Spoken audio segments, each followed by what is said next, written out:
soal dinasti politik, karena memang dinasti politik di Sri Lanka ini persoalannya sangat rumit, dan disinilah the rule of all evil yang memunculkan banyak problem lain, ya, sehingga kemudian dia juga manajemen politiknya gagal dan akhirnya sampai ke bangkrut.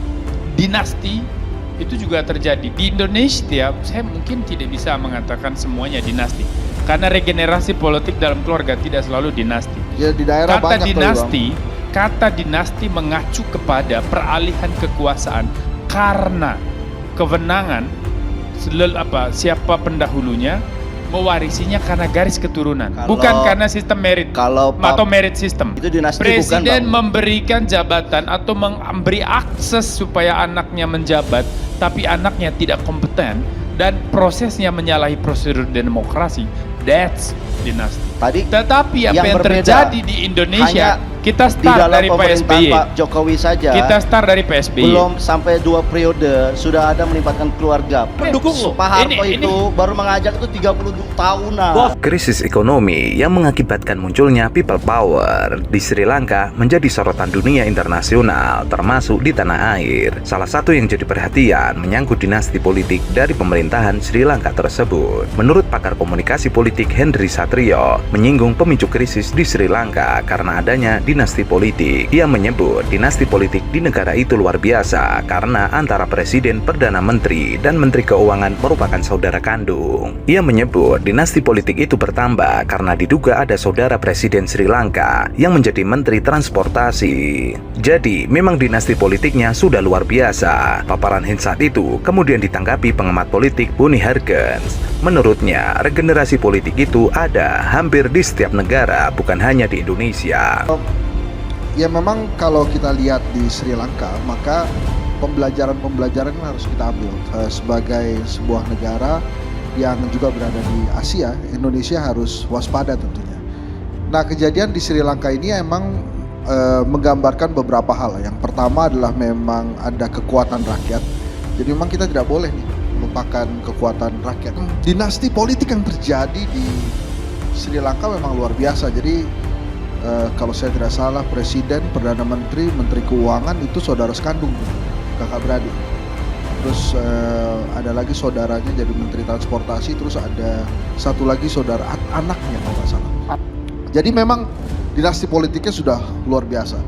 Di Indonesia apakah sudah seperti itu? Belum. Tapi di level daerah banyak sudah yang suami ke istri, istri ke anak, itu sudah terjadi dinasti politik itu. Di level nasional ya kita sama-sama tahu apa yang terjadi di level nasional.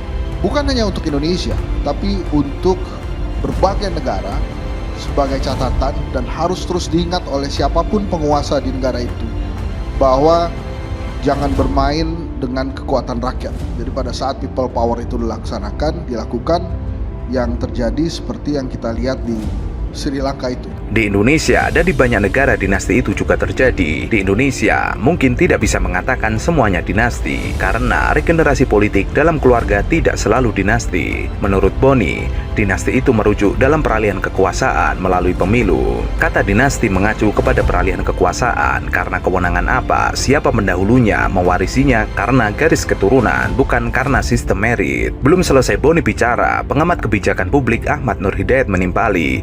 Boni pun sempat meminta Ahmad agar tidak menyelanya bicara. Ahmad menanyakan kepada Boni, apa seorang presiden yang mengangkat keluarganya jadi pejabat dapat disebut dinasti atau tidak? Boni merespon dengan menjawab soal dinasti politik jika presiden beri jabatan kepada keluarganya yang tidak punya kompeten dan menyalahi prosedur. Kalau misalnya presiden memberikan jabatan atau memberikan akses supaya anaknya menjabat tapi anaknya tidak kompeten dan prosesnya menyalahi prosedur, itu dinasti.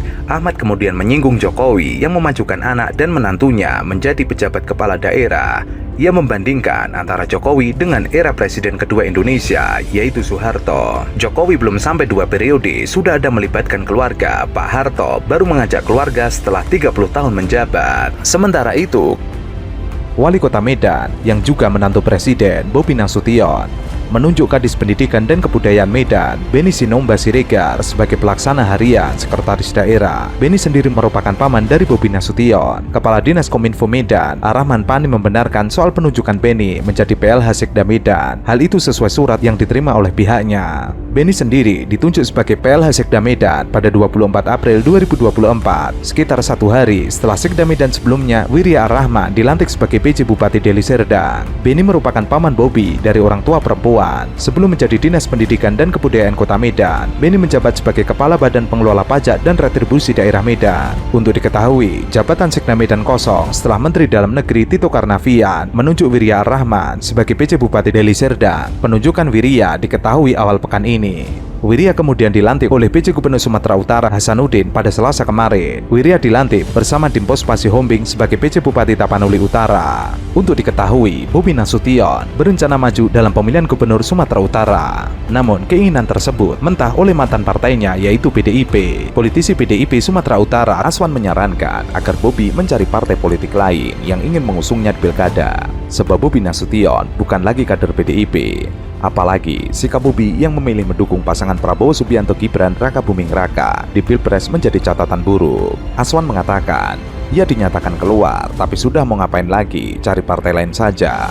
Pimpinan PDIP Sekjen DPP menyatakan peluang Bobi untuk diusung PDIP kecil kemungkinan. Ya silakan saja kalau dia punya keinginan itu, tapi sikap PD Perjuangan tidak melayani beliau bila ingin mengambil formulir atau mendaftar dari PD Perjuangan, tidak akan dilayani. Dan sudahlah, menurut kami cari saja partai lain yang mau mengusung beliau. Ada pendaftaran di daerah-daerah. Sumatera Utara kemarin melaporkan semua boleh mendaftar kecuali Mas Bobi. Itu usulan dari bawah. Dari Solo tadi Pak Rudi juga sudah melaporkan untuk membuka proses pendaftaran. Jadi sudah dibuka. Selama proses pendaftaran ini berlangsung, hal-hal yang menjadi kritik terbesar atas pelaksanaan pemilu 2024 yang diwarnai abuse of power, penggunaan aparatur negara, sumber-sumber negara, itu harus diatasi dulu.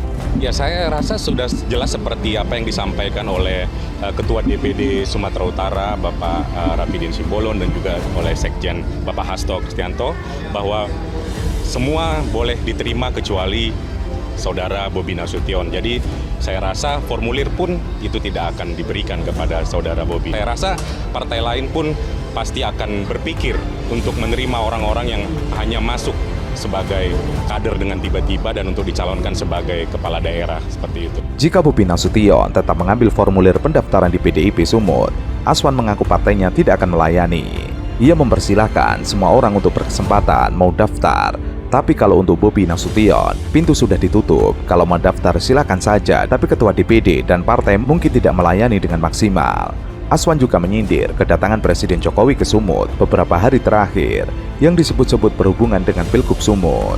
Walaupun dekingnya Bobi Jokowi tidak milih di Sumut, yang pilih rakyat Sumut. Silakan saja Jokowi dibawa ke sana kemari.